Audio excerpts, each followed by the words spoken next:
Good afternoon again. And while we've already shared our international developments with you, we do have some more to discuss. And Bill Daly and I are here to do that. Last night we got the 2024 NHL All-Star Weekend off to a terrific start in front of a packed house at Scotiabank Arena. We shined the spotlight on many of the most talented women players in the world. We paid tribute to one of the most storied teams in NHL history, and we brought back the NHL Tim Hortons All-Star Player Draft to enable our great players and some of their famous friends to show off their team building skills. Tonight we are excited to unveil a retooled NHL skills competition presented by DraftKings Sportsbook that will use 8 events to crown one all-around skills champion and one goaltender. And tomorrow afternoon we'll drop the puck on the 68th NHL All-Star Game. Our many, many thanks to Larry Tannenbaum, Brendan Shanahan, the entire Maple Leafs organization for their hospitality this weekend, and to the city and the fans of Toronto for your remarkable passion for our game, which is on display not only this weekend, but frankly every day of the year. The NHL probably could never give back to Toronto all that the city has given our league over the last 107 years, but this week and throughout the weekend, it has been our honor to connect with thousands of fans from our game and youth players at dozens of community events all around the GTA. I personally dropped by the Hockey Equality Clinic yesterday at Nathan Phillips Square, where an impressive, diverse group of elite girl hockey players were coached on and off the ice by Angela James, Bernice Carnegie, Soroya Tinker, Anthony Stewart, and Mark Frazier. I was at the United by Hockey Mobile Museum, and we donated with the V Foundation and the NHLPA $800,000 for brain tumor research at Princess Margaret Cancer Center. I stopped by the Fan Fest, which was active, fun, and packed. So it's a good thing, and if you haven't been there, please stop by. At this, the traditional halfway point of our season, by every measure and metric, our game and the business of our game are strong, in most cases stronger than they've ever been. And all of these things, as you hear me say repeatedly, are definitely connected.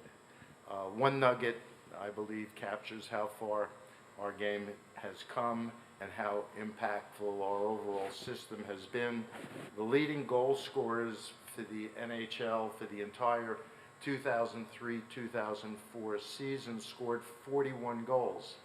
At the All-Star break this season, Austin Matthews already has 40 goals. When you look at our ratings, you look at our attendance, you look at the activation by our business partners, they are growing, and they are growing strongly, and it's great to see. Why? Our games are entertaining and unpredictable. Our players are dazzling and seem to come up with new ways each night to amaze us. And this weekend, we are delighted to celebrate the best of our game in a city that treasures our game. Just a question regarding the All-Star Game. You announced a lot of international events in the last few minutes. What's the future of the All-Star Game? Are we going to see some even if we have more international events? We're currently in discussions with the Players Association on that. We're expecting, subject to those discussions, to have not an All-Star Game next year when we do the four-nation face-off, but using the All-Star Game as a send-off to the Olympics, and then, assuming we're in sync on that, determining how well that works and seeing if that's the formula going forward. Kevin McGran, Toronto Star. Gary, what can you tell us about your meeting with people in Utah about the future of hockey there? They're very enthused about the possibility of getting an NHL team. They made it clear they'd like one. And the governmental leaders in Utah have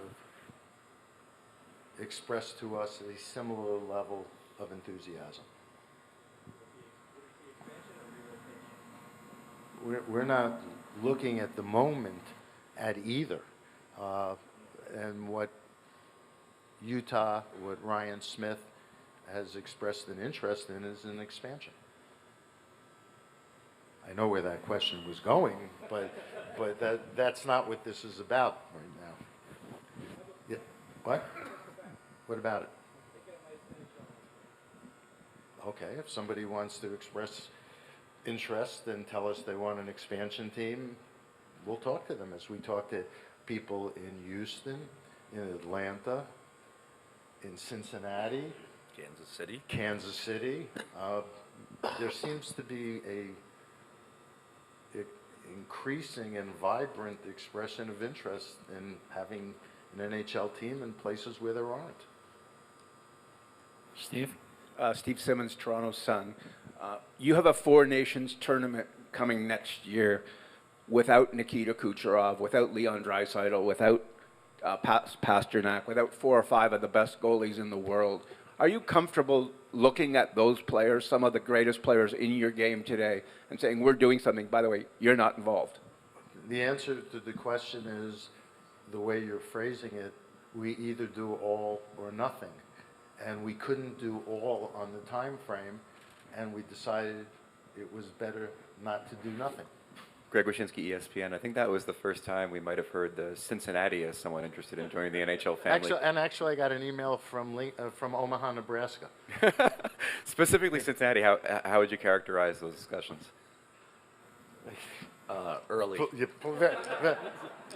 Very preliminary. I mean, what's happening is people are expressing an interest. We have no formal expansion process set up. We're not envisioning what we did in prior times where we say, if you want a team, here's the date, submit your application.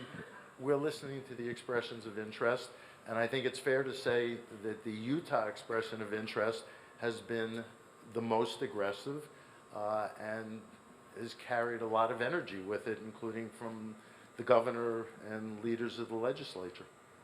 Kristen Shelton with ESPN. Are you able to provide an update on the league's RSN situation, especially as it pertains to Diamond and their proceedings, and including streaming rights going forward as well?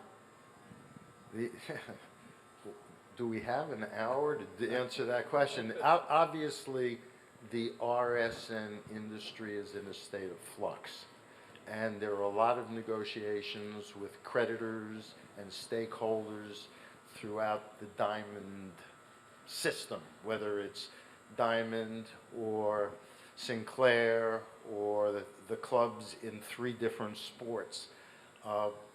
We're part of those negotiations. We're trying to be constructive in having something sensible emerge from this, but we're also prepared as a backup if anything goes awry, that the games can be produced and delivered to fans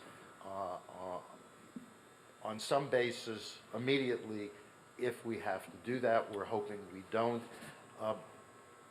I believe that in the next couple of months this will all come to a head in one way or another, and we'll know what direction we're handling in.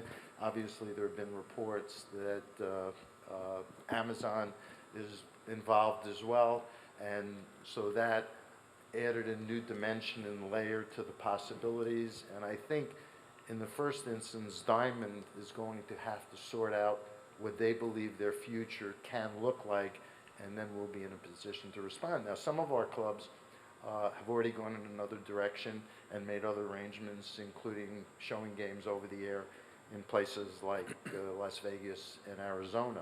So this is something that's going to evolve over time as the regional sports industry shakes itself out and evolves. Thank you. Robin? Leah Merrill, PHNX Sports. If the Morello Group does not secure an arena in Arizona in timely fashion, what's the next step on the league's behalf? Alex Morello, as recently as last week, told me he was certain he was going to get this done, and I don't make it a practice of contradicting owners unless I have hard facts to the contrary, and I'm both hopeful that and reasonably confident that he's going to do what he says. On the right? Commissioner Simon Dingley from CBC, sir. You mentioned Atlanta a few minutes ago. Why Atlanta again? Why don't you ask the people who are expressing the interest? I didn't announce that we just granted a franchise there. My guess is the people who are expressing an interest will tell you that the Atlanta of the last two incarnations isn't the same Atlanta, and they're also talking about a building in a different place. You know, what they point to is the baseball team doing much better since it moved to the northern suburbs. I'm only repeating, I'm not laying out their case, I'm only telling you what they've said. So the answer is Atlanta maybe, Atlanta maybe not, Atlanta, who knows? You've jumped too far ahead on that. Okay. Do you understand the frustration of Canadian hockey fans that there's not an additional franchise, say, in Quebec City? You know, if we decide to expand and Quebec City expresses the type of interest necessary to make it happen, then we'll review it. I think they want a team. That's okay. Lots of places want a team, you know. And of all the places that have expressed an interest in wanting a team, last I checked, at least as of 5 minutes ago, none of them have one yet.